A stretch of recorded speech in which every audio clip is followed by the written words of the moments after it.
Beberapa ratus tahun yang lalu terjadilah rute perjalanan manusia yang sangat luas, sangat jauh namun aktif dilewati pedagang yang menghubungkan dunia barat dan dunia timur. Dengan rute lebih dari 10.000 km, terjadilah pertukaran barang, ide, dan budaya yang kemudian hari dinamakan Silk Road atau Jalur Sutra. Di tahun 2013, seorang manusia ingin menghidupkan kembali Silk Road tersebut dan dia menamakan The Belt Road Initiative atau BRI. Mengikat perdagangan negara-negara di bawah manajemen Tiongkok yang akan mengikat 70% perdagangan dunia, memutar 65% dari global GDP, juga akan mentautkan 65% penduduk dunia, mengendalikan 70% sumber energi dunia, menyediakan 70% kebutuhan pangan dan memutar 80% sumber daya mineral dunia. Untuk itu, BRI meluncurkan multiple project di seluruh negara yang setuju menjadi bagian dari BRI tersebut, seperti di Pakistan untuk membangun infrastruktur jalanan, di Sri Lanka pelabuhan laut yang sangat besar kapasitasnya, membangun kota untuk warga Tiongkok di Malaysia, hydropower plant di Uganda, jalan bebas hambatan di Serbia,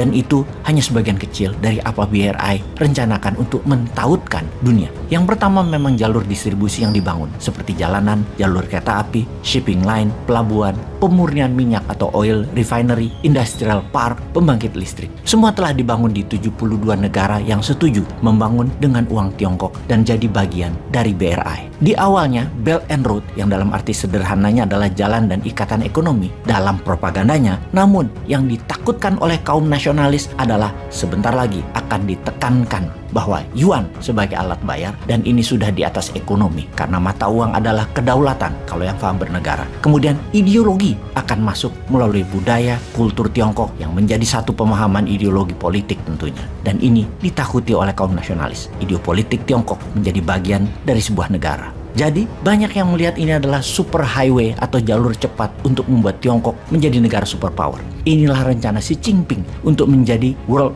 power. Apakah rencana tersebut akan berhasil? Apakah Amerika dan sekutunya menjadi terancam? Apakah Indonesia terjebak di antara keduanya dan tidak akan menjadi negara besar karena tidak punya kebijakan internasional? Kita akan membahas lebih dalam lagi.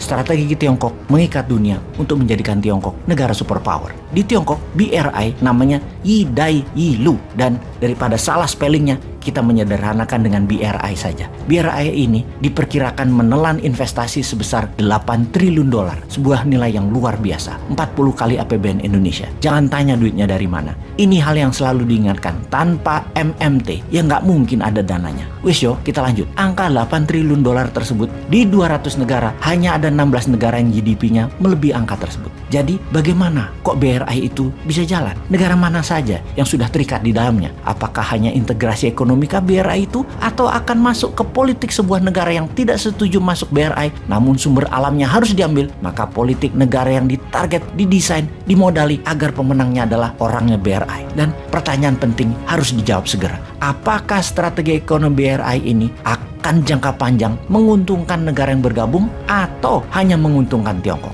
Kita akan mulai membedahnya. Kita kembali ke Oktober 2013 di Kazakhstan. Xi Jinping mengatakan pertama kali tentang semangat membangun kembali sejarah masa lalu di zaman modern, tentang Silk Road abad pertengahan yang akan menjadi motor penggerak ekonomi di zaman modern ini. BRI diresmikan sebagai Unify the Global Market atau penyatuan pasar global mulai dijalankan. Setahun kemudian, Xi Jinping ke Indonesia dan menyatakan yang namanya Maritim Silk Road, di mana jalur laut maritim digadang-gadang karena paling murah dibandingkan jalan darat dan jalan udara dalam distribusi barang secara jumlah besar. Jalur maritim yang terbaik, jalur laut, dan tanpa Indonesia ikut, maka rencana besar Maritim Silk Road akan gagal. Laut di wilayah Indonesia, juga selat di Indonesia adalah urat nadi 80% barang made in China. Ada 6 koridor utama jalan darat dalam BRI, yaitu jalur pertama dari Jilin ke Saint Petersburg, jalur darat tentunya, menggunakan rel. Kemudian yang kedua adalah dari Shandong ke Denmark, juga melalui Kazakhstan dan Turki.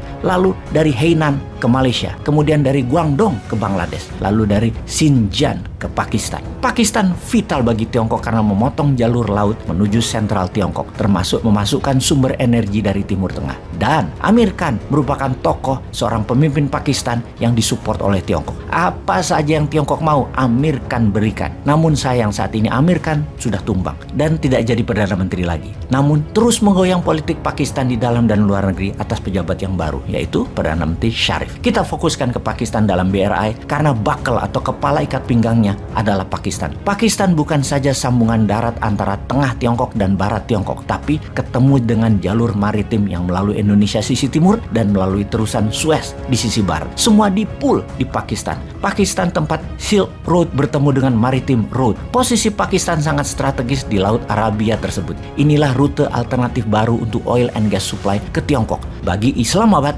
ini adalah curahan uang masuk ke Pakistan. Di mata Barat, Pakistan dulu bukan pilihan strategis dan Barat shock dengan strategi Tiongkok tersebut. Highway, railway, dan hydropower dibangun di Pakistan dalam skala masif, bernilai setengah dari GDP Pakistan yang senilai 270 billion dolar tersebut. Siapa yang membiayai? Semua disubsidi oleh pinjaman Tiongkok. Sekali lagi, dengan pinjaman Tiongkok. Tiongkok membangun untuk distribusi barang Tiongkok, namun modalnya pakai aset negara lain. Yang membiayai adalah banknya Tiongkok, yang menerima pinjaman adalah pemerintah Pakistan. Ini proyek pastinya adalah untuk memudahkan barang Tiongkok. Tiongkok yang untung banyak, namun pemerintah Pakistan malah berhutang ke Tiongkok. Sejauh ini, pada mulai paham?